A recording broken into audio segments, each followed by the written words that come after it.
Guten Morgen von Tag 8.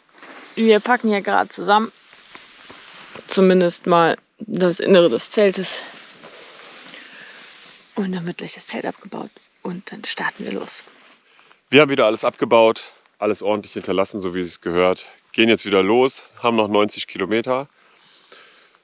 Und gestern herrschte hier ja ein raues Lüftchen. Es war arschkalt. Wir kamen total ausgefroren, durchgefroren vom Wind hier an und haben schnell unser Zelt aufgebaut. Es hat sehr lange gedauert, bis wir warm geworden sind, aufgrund dieses eisigen Windes. Und jetzt, so wie die ganze Nacht, es ist gar nichts. Es ist wieder nichts. Und das ist etwas, was dieses Land ausmacht, was diesen Trip ausmacht. Kommt der Wind, hast du zu kämpfen. Und jetzt Stille, Frieden, Natur. Die Berge spiegeln sich in den Seen. Und manchmal ruft der Polarfuchs.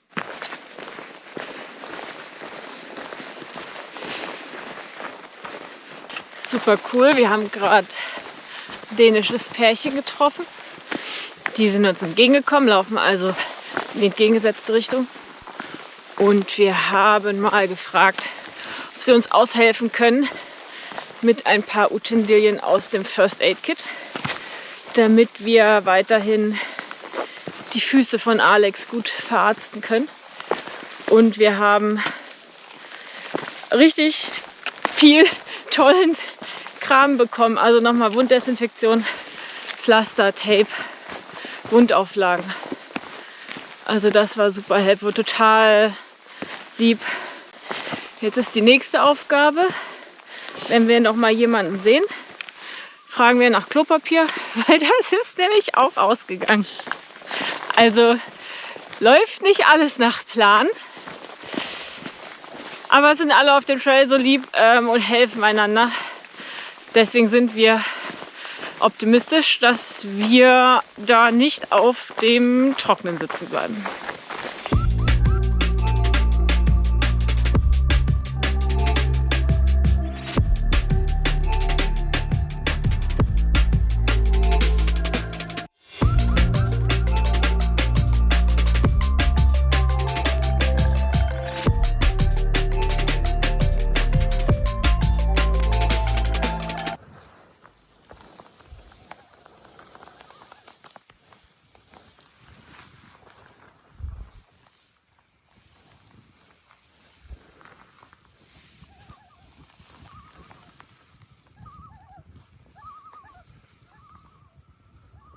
Dort hinten eine weitere Hütte, an der sind wir gerade vorbei. Klein, aber fein. Wenn schlechtes Wetter wäre, könnte man sich da auf jeden Fall kurz mal aufwärmen. Aber für uns geht es weiter. Wieder mal ein bisschen bergauf. Das ist auch gut, da wird einem schön warm.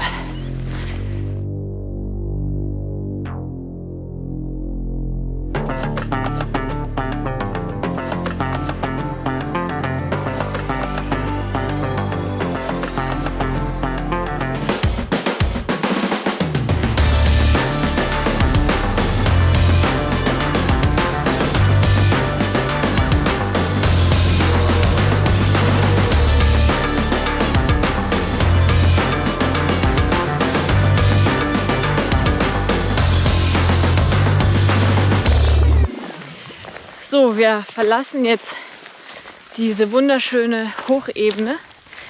Die war wirklich toll. Wir haben uns wie in den hohen Bergen gefühlt. Und vor allem waren die Wege auch super. Also richtig tolle kleine Bergpfade, viele Felsen. Also hat super viel Spaß gemacht. Und jetzt gehen wir hier in das Tal. Das ist auch, wird eine kleine Herausforderung. Hier gibt es 3 Optionen, da irgendwie durchzukommen und diesen einen Fluss zu queren. Man kann klassischerweise ein River Crossing machen, aber da haben wir jetzt schon von verschiedenen Leuten gehört, dass das nicht empfohlen wird, weil der Fluss viel zu hohen Wasserstand hat und die Strömung zu groß ist. Und Man kann eine alte Brücke nehmen, die ist am Zusammenfallen, und eine neue Brücke nehmen, und wir werden die neue Brücke avisieren und wir gucken mal, ob wir da irgendwie einigermaßen trocken hinkommen.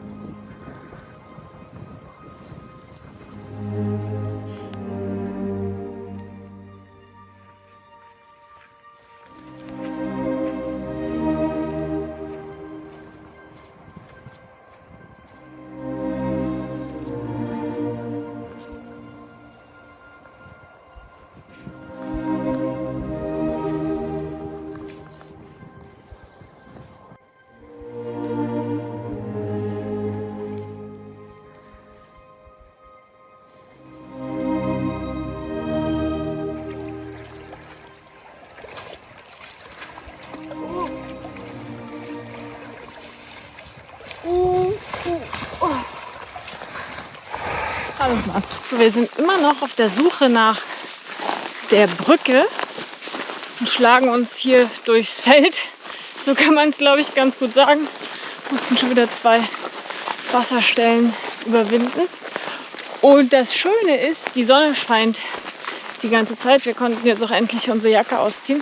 Und das Schlechte ist, dass die Mücken da sind. Genau, das Schlechte ist, die Mücken sind da, weil auch kein Wind. Und, also die Sonne, die brennt so heftig. Also mir ist es ehrlich gesagt fast zu krass, weil es schon wieder unerträglich ist.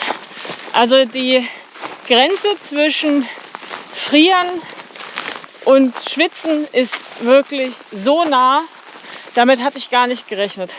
Aber die Sonne hat so eine Power, das ist wirklich krass.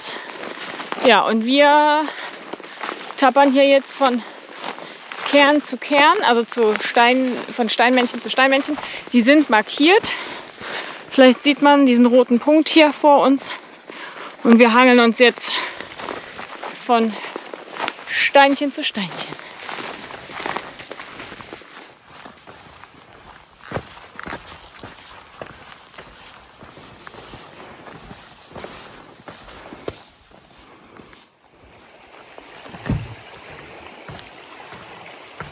Brücke gefunden.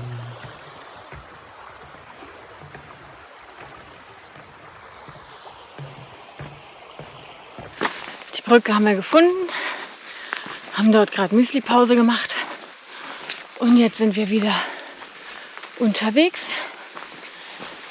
auf den nächsten Abschnitt. Hier gibt es jetzt 2 Varianten, einmal die Nordroute, einmal die Südroute.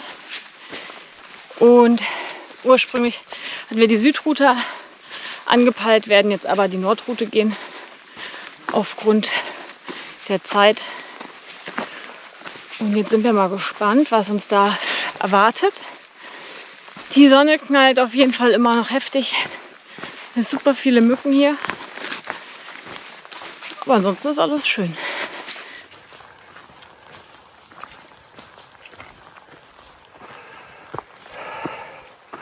Geht wieder bergauf.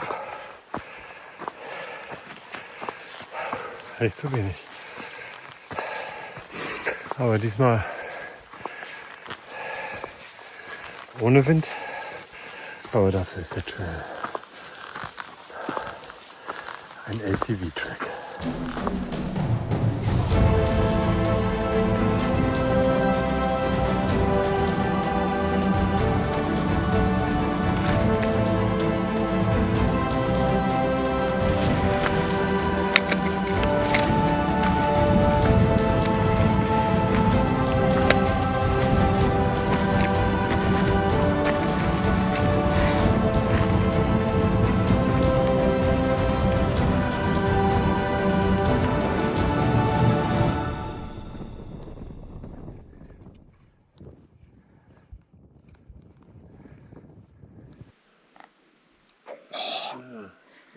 Junge, Junge, Junge. Staubige Angelegenheit. Ja, bei die wir La Gomera und so immer gesehen haben, die können ja fliegen. Die auch.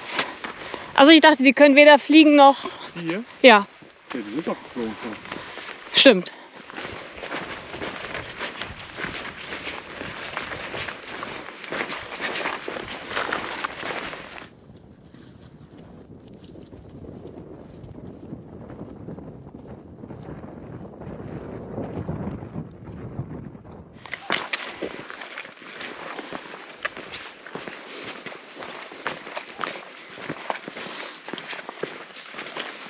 Es ist mittlerweile 19 Uhr. 25 Kilometer haben wir geschafft. Wir laufen jetzt hier gerade in einer herrlichen Abendstimmung an 2 Seen entlang. Den ersten haben wir jetzt schon erfolgreich geschafft. Der zweite liegt noch vor uns. Und die Sonne ist immer noch herrlich. Der Wind ist zum Glück nicht so stark, also wir können das ja richtig gut genießen. Und werden dann jetzt aber auch demnächst schauen, wo wir einen Platz für die Nacht finden. Aber wir finden es hier auf jeden Fall schon wieder richtig schön. Und die Berge um uns herum, die sind wirklich herrlich. Die sind super hoch. Und das ist ein ganz tolles Gefühl hier.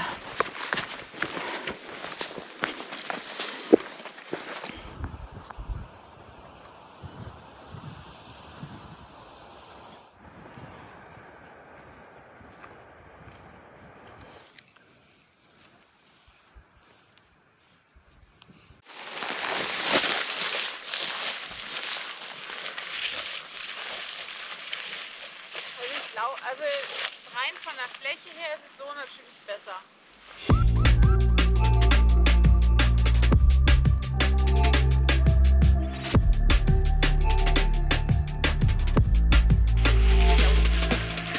Junge, das ist aber nass.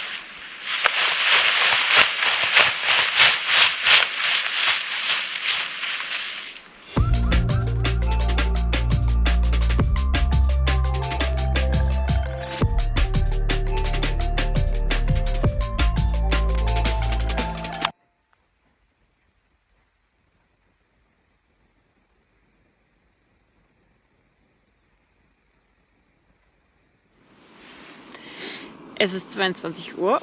Wie man sieht, sind wir eingekuschelt in unseren Schlafsäcken und genießen gerade eine ganz herrliche View aus dem Zelt.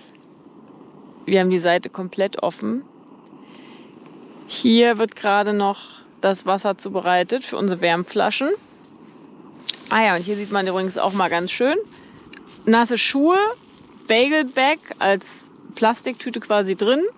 Und dann kann ich da jetzt mit meinen trockenen Socken gleich wieder reinschlüpfen und dann bleiben die Socken schön trocken. Ja, aber traumhafter Spot heute am See. Es ist mittlerweile aber auch schon richtig kalt. 2,5 Grad nur.